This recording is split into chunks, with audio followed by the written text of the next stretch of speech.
حق لا الہ۔ آج ہمارا معاشرہ ہمیں کس طرف لے کر جا رہا ہے؟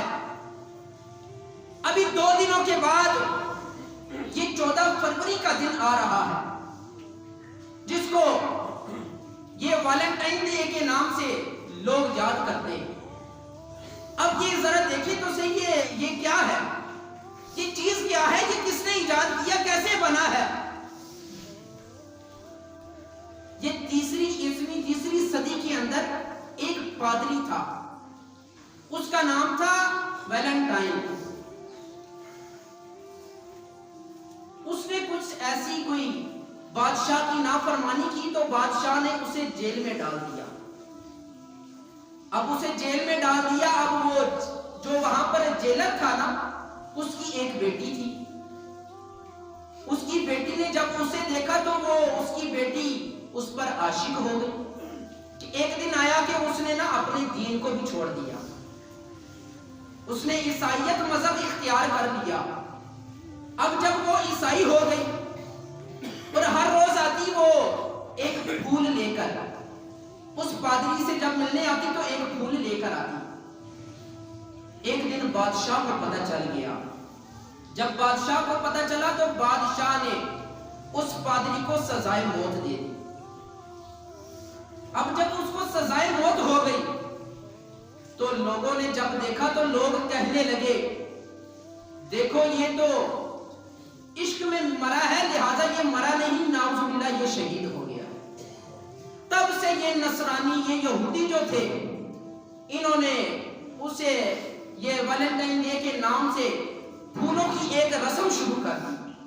تب سے لے کر اب تک یہ ایک رسم چلتی آ رہی ہے۔ تو بتایا جاتا ہے کہ پہلے باہر کے ممالک جو یہود و نصارہ وہ اس تہوار کو بڑے زور سے مناتے تھے، لیکن اب ان میں یہ کمی پائی جاتی ہے۔ اس کی بانسبت اب پاکستان اور دیگر اسلامی ممالک میں یہ دن بڑے زور شور سے منایا ہے۔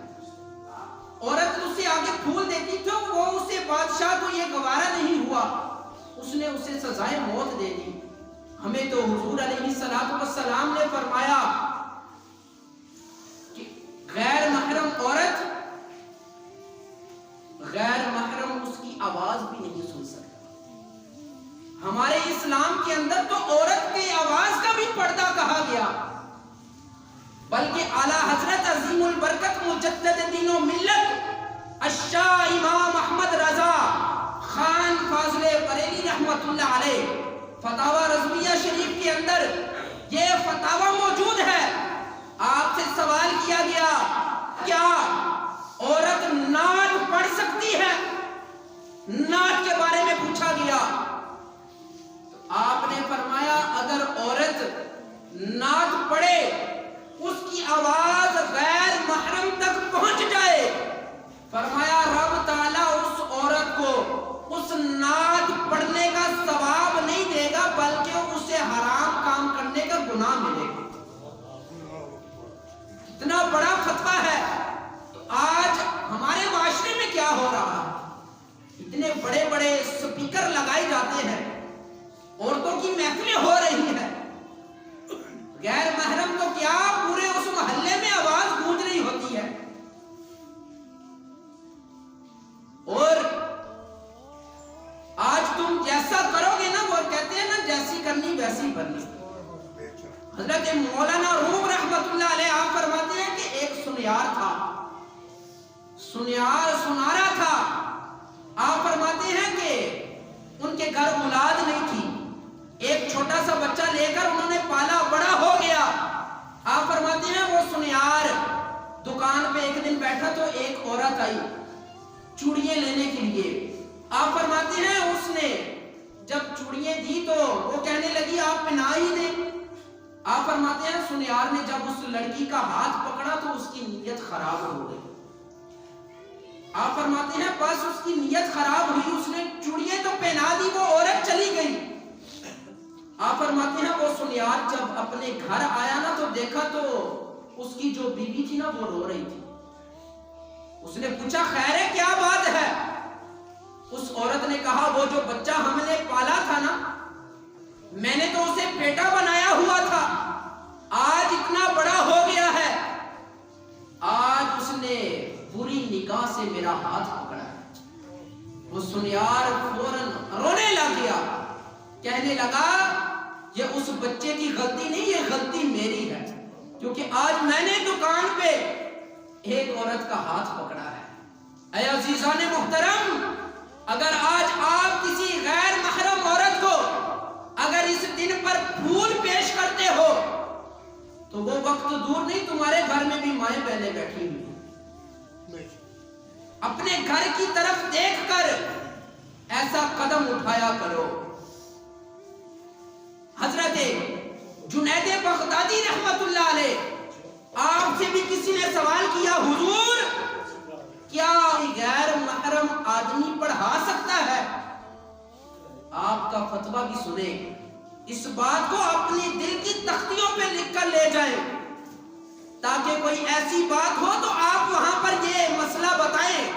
حضرت جنید بغدادی رحمت اللہ علیہ آپ فرماتے ہیں کہ میرے نزدیک پڑھانے والا حسن بصری ہو، پڑھنے والی مائی رابعہ بصری ہو، اور جو کتاب ہے وہ رب کی کلام قرآن ہو، اور جس جگہ پر بیٹھ کر وہ قرآن پڑھایا جا رہا ہے فرمایا وہ رب کا گھر بیت اللہ ہو۔ آپ فرماتے ہیں پھر بھی اسلام اجازت نہیں دیتا کہ مرد غیر محرم عورت کو ایسے پڑھا۔ اب بیت اللہ شریف رب کا گھر ہے، وہاں پر تو گناہ ذہن کے اندر تصور بھی نہیں کر سکتا، لیکن افسوس کہ آج ہم مغربی لوگوں کو دیکھ کر، ان کی زندگیوں کو دیکھ کر، ہمارے مسلمان ان کی زندگیوں کی طرح دیکھ کر اپنی زندگی گزارنے کی کوشش کرتے ہیں۔ اپنی بیٹیوں کو جب رات کا وقت ہو تو کچھ دیر کے لیے یہ ٹی وی وغیرہ بند کر کر کبھی حضرت فاطمہ الزہرا سلام اللہ علیہا آپ کی سیرت کے متعلق بھی کچھ پڑھا دیا۔ یہ آپ کے بارے میں پوچھا جائے گا، یہ پوچھا جائے گا کہ تم نے اولاد کی کس طرح تربیت کی ہے، آپ لوگوں سے پوچھا جائے گا، اولاد سے تو پوچھا جائے گا نا کہ تم نے ماں باپ کے ساتھ کیا کیا، آپ سے بھی پوچھا جائے گا تم نے اپنے بچوں کی تربیت کس طرح کی ہے۔ اور پھر یہ نعرہ لگتا ہے کہ میرا جسم میری مرضی، وہ رب نے جسے تجھے یہ جسم عطا کیا اس پر تیری مرضی نہیں چلنی، اس پر اسی رب کی مرضی چلنی۔ چھوٹی سی مثال دیکھو، دنیا کے اندر کتنی زیادہ کتابیں ہیں، کسی کتاب کے اوپر کیا کوئی غلاف چڑھا ہوا ہے؟ اگر غلاف چڑھا ہے تو قرآن پاک کے اوپر چڑھا ہے۔ اب دیکھیں کتنی بڑی بڑی بلڈنگیں ہیں، عمارتیں ہیں، کسی عمارت کسی بلڈنگ کے اوپر کوئی غلاف چڑھا ہے؟ اگر چڑھا ہے تو وہ بیت اللہ خانہ کعبہ کے اوپر۔ اور جب پردے کی باری آئی عورتوں کے متعلق تو مسلمانوں کی عورتوں کو کہا گیا کہ اے مسلمانوں کی عورتوں پردہ کر کے باہر نکلا۔ پتہ چلا کائنات کے اندر قرآن جیسی اور کوئی کتاب نہیں ہے، اور عمارتوں بلڈنگوں جیسی کوئی اور عمارت بیت اللہ شریف جیسی نہیں ہے، اور اے مسلمانوں کی عورتوں تمہاری جیسی کوئی اور عورت دین کے اندر نہیں۔ اس لیے ہمارے دین اسلام نے عورتوں کے حقوق کے متعلق ہمیں پہلے بتا دیا، ہمیں آگاہی دے دی کہ اس طرح عورتوں کے حقوق رکھے گئے ہیں، عورتوں کے ساتھ عدل و انصاف۔ حضور علیہ السلام کی بارگاہ عالیہ میں حاتم طائی کی بیٹی آگئی قیدی بن کر، سر پہ دوپٹہ نہیں، میرے آقا نے اپنی کالی کملی اتار کر اس کے سر پر رکھا۔ عرض کیا یا رسول اللہ یہ تو کافر کی بیٹی ہے، میرے مصطفیٰ نے فرمایا اے لوگوں میں بتانا چاہتا ہوں بیٹی بیٹی ہوتی ہے، چاہے کافر کی ہو چاہے مومن کی ہو۔